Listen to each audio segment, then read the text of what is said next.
मुद्दा साईन झालेला आहे आणि विदर्भाच्या दृष्टीने फार महत्वाचं सगळं हा इव्हेंट. मला असं वाटतं की आज अतिशय महत्त्वाचे काही एमओयूज आम्ही केले आहेत.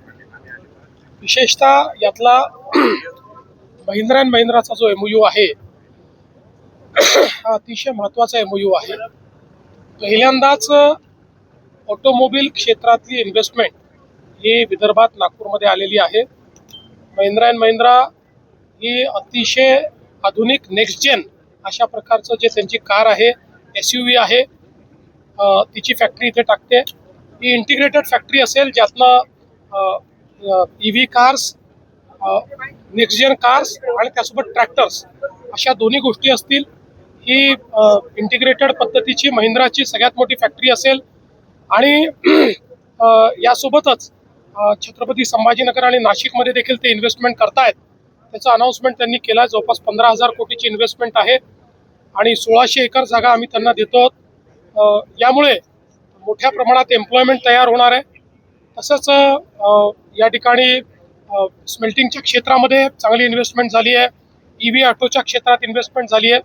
मोठ्या प्रमाणात गुंतवणूक ही आज या कार्यक्रमाच्या माध्यमातून नागपूर आणि विदर्भात आलेली आहे. रोजगार निर्मितीसाठी किती मोठा फायदा आहे महिंद्राचा विचार केला तर जवळपास 10,000 लोकांना रोजगार मिळेल. 3 व्हीलरची जी इंडस्ट्री आलेली आहे ज्याच्यामध्ये एकदम लेटेस्ट टेक्नॉलॉजी येते आहे, त्याच्यामध्ये जवळपास 6,000 लोकांना एम्प्लॉयमेंट मिळेल.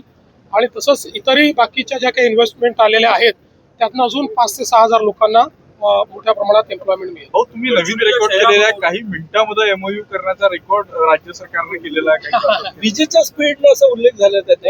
चांगली गोष्ट आहे. काय झालं की आमच्याकडे त्यांच्याशी चर्चा केल्यानंतर लगेच चर्चा पूर्ण करून आणि एमओयू पर्यंत नेण्याचं काम आमच्या इंडस्ट्री विभागाने केलं आहे.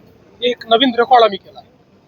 ऊर्जा मंत्र्यांच्या कार्यक्रमात यांनी खंत व्यक्त केली की सातत्याने प्रभावाबद्दल मला जबाबदार धरण्यात येतं. त्याच दरम्यान शिवसेनेचे रामदास कदम यांनी त्यांच्यावर आरोप केला. अजित पवार गेल्यानंतर सुनील तटकरे यांनी गलिच्छ राजकारण केलं. शरद पवार यांना देण्यासाठी तटकरे यांनी बहिणींना शपथ घ्यायला लावली. मला असं वाटतं की या संदर्भात जो काही वादविवाद होतोय हा अतिशय निरर्थक अशा प्रकारचा आहे, अतिशय चुकीच्या अशा प्रकारचा आहे.